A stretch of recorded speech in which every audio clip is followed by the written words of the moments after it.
Hi sir, welcome to my show again.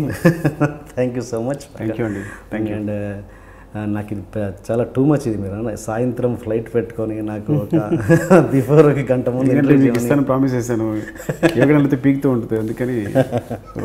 అది కాకుండా ఇంకోటి మొన్న రెగ్యులర్గా 3-4 గంటలు ఇంటర్వ్యూ చేసి నన్ను ఒక అర్ధగంట ఇంటర్వ్యూ చేయమని పెట్టడం నాకు పెద్ద టెస్ట్ కూడా. అది వెరీ సారీ. మీరు మాత్రం 3 గంటల సినిమా మళ్ళీ వచ్చాక 6 hours వేసుకున్నాను మనం. Right, thank you sir. And okay, ఇప్పటి వరకు సినిమా రిలీజ్ అయిన దగ్గర నుంచి అందరు పొగడ్తలతో ముంచేస్తున్నారు. అసలు దాంట్లో మీరు తడిసిపోయి ఉంటారు బహుశా. అఫ్కోర్స్ నేను సినిమా మీకు పర్సనల్గా ఎన్నోసార్లు ఫోన్ చేసి చెప్పాను, సినిమా చాలా బాగుంది అండ్ రివ్యూ కూడా ఇచ్చాను. మీ రివ్యూ కూడా చాలా బాగుంది. బట్ ఓకే, ఇంట్రడ్యూస్ చాలా బాగుంది. థ్యాంక్స్ అండి. Thank you so much sir.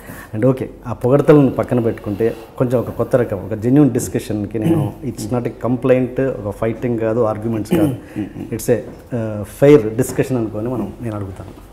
Okay sir. Okay, ఒక ఫస్ట్ ఓపెన్ చేస్తే రామ్ చరణ్ ఇంట్రడక్షన్, ఒక మాస్ హీరో కదా తను.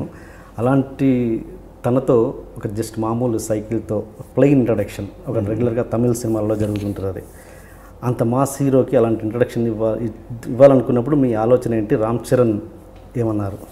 ఒప్పుకున్నారా లేకపోతే? ఏమిటండి అనుకోకుండా ఏంటంటే ఇన్బిల్ట్గా కథ అనుకున్నప్పుడు వచ్చేస్తే అట్లా నేను ప్రత్యేకంగా చరణ్ కథ నేను ఇవ్వలేకపోతున్నా ఫీలింగ్ తెలియదు నాకు యాక్చువల్గా చేసినప్పుడు. అలా తెలిస్తే కనుక చేయలేము. కథ చెప్పే విధానం ఏంటంటే వాడు హీరో దేనికోసమో నేను వెతుకుతూ వెళ్తూ ఉండాలి, దేనికోసం ఇచ్చేస్తున్నట్టు ఆతృత ఉండాలి అనే ఫీలింగ్ తప్ప మీరు చెప్తేనే కానీ నిజంగా నాకు బ్రెయిన్లో అది లేదు. ఇది ఐ మీన్ ఇట్ ఏంటి, నేను తనకి సపరేట్ ఇంట్రడక్షన్ ఇవ్వలేదు, ఇవ్వలేకపోయాను అనుకోలే. అలా అనుకోలేదు యాక్చువల్గా. అయితే ఏంటంటే నేనేమనుకున్నానంటే నేను మంచి ఇంట్రడక్షన్ అంటే డైరెక్ట్గా టాప్ యాంగిల్ నుంచి ఆయన సౌండ్ మాత్రం వినిపిస్తుంటుంది. ఆ నెమ్మదిగా ఎవరో సైకిల్ తొక్కుతున్నారు అలా వెళ్ళి నెమ్మదిగా ఎవరు తొక్కుతున్నారని రివీల్ చేస్తే తన ఎక్స్ప్రెషన్ చూపించి రివీల్ చేద్దాం అనేది పెద్ద ఇంట్రడక్షన్ అనుకున్నాను నేను యాక్చువల్గా. ఓకే, సో మేబీ అది గట్టిగా నమ్మడం వల్ల నేను మళ్ళీ అది అంత కాన్ఫిడెంట్గా తీసాను. Okay okay. అండ్ ఆ షార్ట్ అది ఎన్ని టేక్స్ తీసుకున్నారు? అది ఆల్మోస్ట్ అంటే టూ షార్ట్స్లో కట్ అయినట్టుంది.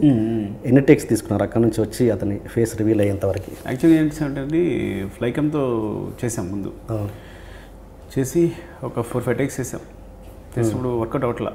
అంటే అంతవరకు వెళ్తుంది కానీ తన దగ్గరికి వెళ్ళి రివీల్ అవ్వడం కష్టమైపోతుంది, అప్పుడు కట్ అవుతుంది. సో అప్పుడు ఏం చేసామంటే గ్రాఫిక్స్కి వెళ్ళాం, సీజీకి వెళ్ళాం. అంటే సీజీ యాక్చువల్లీ సొంత బాగా చేశారు సీజీ అని తెలియకుండా. అయితే రిఫరెన్స్ ఉంది వాళ్ళకి, ఓకే, ఎలా అట్మాస్ఫియర్ చిన్న రిఫరెన్స్ ఉంది. సో లైటింగ్ రిఫరెన్స్ కానీ చుట్టూ అట్మాస్ఫియర్ రిఫరెన్స్ కానీ అంతా ఉంది. So it is CGI actually. అయితే అది ఆ క్వశ్చన్ అది ఉంది, ఈ మొత్తం సినిమాలో సీజీ వర్క్ ఎక్కడెక్కడ ఉంది అన్నది. ఇక్కడ కాకుండా ఇంకా ఉందా? ఇక్కడ ఉంది, తెలియకుండా ఉంటుంది మీకు. బాగా చేశారు అయితే నిజంగా సీజీ అంటే ఇది నమ్మలేకపోతున్నాం అంతా. ఒకటే వాళ్ళు చేశారు, చాలా బాగా చేశారు. యుగంధర్ యాక్చువల్లీ. Okay okay. మరి అలాంటప్పుడు మొత్తం షార్ట్ చేయొచ్చు కదా, మళ్ళీ కట్ షార్ట్ అది కట్ షార్ట్ లేదు ఉన్నట్టుంది. సెకండ్ లేదా? ఓకే, టాప్ నుంచి వస్తుంది, బ్రీత్తో పాటు అలా వెళ్తుంది వెళ్ళి హీరో రివీల్ అవుతారు single short. Okay, right. And ఇంకొకటి, ఈ సినిమా రామ్ చరణ్ తప్పించి వేరే ఎవరూ చేయలేరు అని ఊహించుకోలేకపోయాను అన్నది మీరు అన్నారు చాలాసార్లు. అఫ్కోర్స్ ఇది ప్రతి డైరెక్టర్ చెప్పే మాటే, ప్రతి కథకి ఆడియన్స్కి ఇది రెగ్యులర్ అయిపోయింది.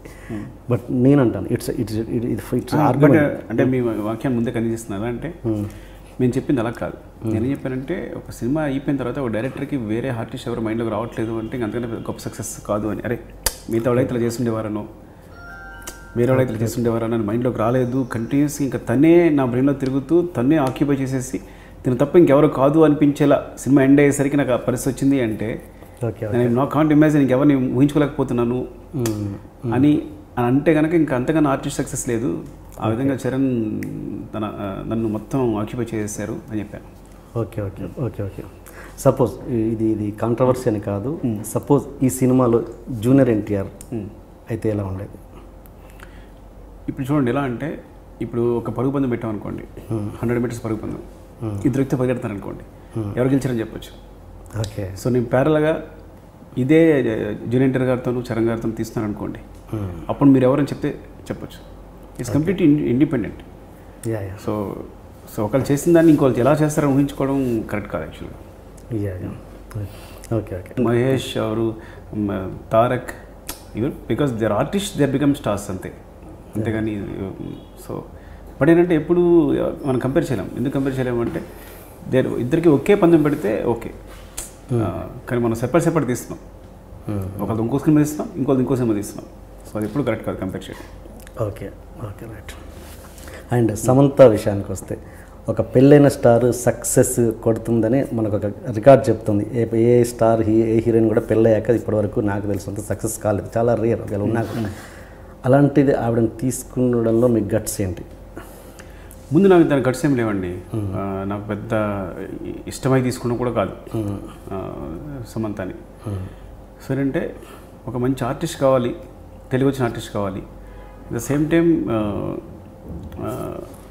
అంటే తనైతే పల్లెటూరు కొత్తగా ఉంటుంది అని ఏదో సంథింగ్ అని ఫ్రాంక్గా చెప్పాలంటే బిగినింగ్ సమంత రిజెక్ట్ చేశాను నేను. వద్దనుకున్నాను. ఓకే, వద్దనుకున్నాను. ఎవరు అనుకున్నారు ఫస్ట్? ఎవరిని కాదు, వేరే చూద్దాం, ఎవరో కొత్త అమ్మాయికి వెళ్దాం అనుకున్నా. Okay okay. వద్దనుకోవడం మీన్స్ ఎవరో చెప్తేనే కదా వద్దనేది. ఎవరు అలా అని కాదు, నేను ఓకే ఇద్దరు స్టార్ని సెట్లో మెయింటైన్ చేయలేమో అనుకున్నా. ఓకే, ఒకరి చరణ్ సమంత, నేను ఎప్పుడు ఆ సెట్లో రాసి డైలాగ్ రాసే బాబుతో నేను రాస్తూ ఇద్దరిని వెయిటింగ్లో ఉంచి, ఓకే అంటే ఇద్దరికి వెళ్ళి మళ్ళీ సారీ చెప్పుకుని లేదు కొంచెం లేట్ అయిందని ఇద్దరికి చెప్పుకునేమో ఒక్క స్టార్ చాలు. Of course Charan is very sweet, is down to earth, నన్ను ఎప్పుడు ఇట్లా ఎవరు ఇద్దరు కూడా సమంత కానీ వచ్చే తెలిసింది వాళ్ళంతా మామూలు జూనియర్ ఆర్టిస్టుల కన్నా ఎంత ఈజీగా డీల్ చేయొచ్చు వాళ్ళని. వాళ్ళంతా స్వీట్ అనే విషయం నాకు ఎప్పుడు వాళ్ళతో వర్క్ చేసినప్పుడు తెలుస్తుంది కదా, ముందు తెలియదు కదా. అందుకు టెన్షన్ పడ్డాను, అప్పుడు ఇద్దరు స్టార్స్ వద్దు, నాకు ఒక్క స్టార్ చాలని. అలా అనుకున్నందుకు గాను సమంత ప్రతిసారి తను ఇచ్చిన పర్ఫార్మెన్స్ ఇచ్చినప్పుడు నాకు ఫటాఫట కొట్టినట్టు అయింది. అంటే తను వచ్చి ఒక మంచి ఎక్స్ప్రెషన్ ఇవ్వగానే బాగా చెల్లెని కొట్టినట్టు అయింది అనమాట. అంటే తను చేసే ప్రతి పర్ఫార్మెన్స్ ప్రతి ఎక్స్ప్రెషన్ నన్ను కొట్టినట్టే అయింది. అంటే అంత బాగా చేసింది, అంత ఇంప్రెస్ అయిపోయాను. అందుకని ఆడియో ఫంక్షన్లో చెప్పాను తనతో సినిమాలు తీస్తూనే ఉండాలని. ఆ లైఫ్ లాంగ్ తను 30 years ఏజ్ వస్తే 30 years ఉన్న అమ్మాయిలాగా, 40 years వస్తే 40 years ఉన్న అమ్మాయి తీస్తూనే ఉండాలనిపించింది చెప్పాను. అంటే అంత ఇంప్రెస్ అయిపోయాను. ఇద్దరు ది బెస్ట్ అండి, Ram Charan the best so far. And ఇంకొకటి, మామూలుగా హీరోయిన్ తోటి లిప్ లాక్ అన్నది ఓకే ఇట్స్ కామన్. అండ్ పెళ్ళైన తర్వాత ఒక లిప్ లాక్ సీన్ పెట్టేటప్పుడు మీరు ఎంత ఇబ్బంది పడ్డారు? ఏమన్నా చెప్పే విషయంలో కన్వే చేయడం విషయం అంటే ఆర్ట్ ఫామ్ అండి. ఆర్ట్ ఫామ్ని ఎప్పుడు అసలు ఇలాంటి క్వశ్చన్ వేయకూడదు. ఓకే, ఆర్ట్ ఫామ్లో నిజంగా అది రిక్వైర్డా కాదని చూస్తే కంప్లీట్లీ రిక్వైర్డ్ కాకపోతే నేను వాళ్ళని కన్విన్స్ చేయలేను. ఓకే, అంటే కన్విన్స్ అంటే హాఫ్ అన్ అవర్లో సీన్ తీసాం మేము. హాఫ్ అన్ అవర్లో మేము కన్విన్స్ చేయాల్సిన అవసరం కూడా లేకపోయింది వాళ్ళిద్దరికి. ఓకే, నేను ఇది సీన్ అనగానే ఇట్స్ కరెక్ట్ కదా, తన ఇంకెలా ఎక్స్ప్రెస్ చేస్తుంది, తను లవ్ని గట్టిగా చెప్పే ఇష్టం లేదు తనకి, ఇంకెలా ఎక్స్ప్రెస్ చేస్తుంది, వేరే ఫామ్ ఏంటి, అంతకన్నా ఇంకో సొల్యూషన్ లేదు. That is a unique solution. అలా యూనిక్ సొల్యూషన్కి ఇది ఆర్ట్ ఫామ్ అన్నప్పుడు దాన్ని ఆర్టిస్టిక్గానే చూడాలి కానీ, అంటే ఆర్ట్ ఫామ్లోనే చూడాలి కానీ, అది కళాత్మకంగా చూడాలి కానీ ఇంక దాని మీద క్వశ్చన్స్ ఉండకూడదు నా ఉద్దేశం. ఓకే ఓకే, వాళ్ళు ఎందుకు చేశారు, ఎందుకు చేయలేదు, ఇవన్నీ కరెక్ట్ కాదు. Okay, come to Telugu audience అంతే, నేను దాని గురించి మాట్లాడుతున్నాను. వాళ్ళు కూడా దానికి కళాత్మకంగా చూడాలి, అంతే, ఒక కళగా చూడాలి దాన్ని. ఓకే. అండ్ ఇంకోటి, ఒక సందర్భంలో మహేష్ అని అంటే ఒక అమ్మాయి ఒక సిచ్యువేషన్ వచ్చినప్పుడు ఒక అబ్బాయి చేపట్టుకోవడం ఎంత కరెక్ట్, ముద్దు పెట్టుకోవడం కూడా అంతే కరెక్ట్. రెండింటికి పెద్ద డిఫరెన్స్ ఉండదు ఆటలో. ఇప్పుడు ఇదివరకు పై ఆడదాన్ని చేపట్టుకున్నాడు అంటే ఇదంతా ఒక 30-40 years బ్యాక్ ఎంత తప్పు ఉండేది ఇది. సో ప్లాట్ఫామ్స్ మారుతుంటాయి, జనాలు ఎడ్యుకేట్ అవుతూ ఉంటారు. సో నా దృష్టిలో ఒకవేళ ఒక అబ్బాయి ముద్దు పెట్టుకోవడం సినిమాలో తప్పైతే, ఒక అమ్మాయి చేపట్టుకోవడం కూడా తప్పే. ఐమ్ టాకింగ్ అబౌట్ మ్యారేజ్ అయిన అమ్మాయి గురించి. ఇది ఆర్ట్ ఫామ్ అన్నప్పుడు మ్యారేజ్ కాదా ఇంకా బౌండరీస్ లేవు, కలగనేది బౌండరీస్ ఉండవు. ఇప్పుడు ఆన్సర్ చెప్పేశారు. ఓకే. అండ్ అఫ్కోర్స్ నేను నా డౌట్, 80s ఇలా పబ్లిక్గా లిప్ లాక్ పెట్టుకునే సందర్భాలు ఉన్నాయంటారా? అది మీరు 80లో వెళ్తే తెలుస్తుంది. ఊళ్ళో పల్లెటూరులో ఎంత రొమాన్స్ జరుగుద్ది అనేది. పొద్దున్న ఊరంతా గుప్పమంటూ ఉంటుంది. అంతేనా? పొద్దున్న లేసరికి గుప్పమంటూ ఉంటుంది. అంటే అది రొమాన్స్ అనేది అది సెపరేట్గా వాళ్ళు ఏం వల్గర్గాను బ్యాడ్గాను చూడరు పల్లెటూరులో. ఓకే, అది భాగం, జీవితంలో భాగం. అంతేగాని మనలాగా పరదలు కట్టుకుని బతకరు. 80s అయితే అసలు బతికేవారు కాదు. డైరెక్ట్గా సరసాలు కూడా డైరెక్ట్గా ఉండేవి. భావమర్దల సరసన అయితే డైరెక్ట్గా ఉండేది. మళ్ళీ ఏడిపించడం కానీ, వినాయక చవితి లాంటి పరిస్థితి వచ్చినప్పుడు ఒకరొకరు తరుముకోవడం కానీ, కొట్టుకోవడం కానీ ఎంత అందంగా ఉండేదో ఆ సరసాలన్నీ. కాబట్టి ఎప్పుడు పల్లెటూరులో ఆ బ్యాషాలు ఉండవు, సంబంధాల మధ్య ముసుగులు ఉండవు, ఓపెన్గా ఉంటాయి. ఆ ముసుగులన్నీ మన నాగరికత పేరుతో మనం చేసుకున్నవే ఇక్కడికి వచ్చి పట్టణంలో. మీకున్నారా మరదలు? నా పొరపాటు మరదలు లేరు. బాధపడుతుండేవాడి మరదలు లేరని. నేను చిన్నప్పుడు బావ మరదలు కథలు ఎక్కువ వస్తుండేవి పత్రికల వాటిలో. Okay okay. కానీ నా మరదలు లేరు. ఓకే.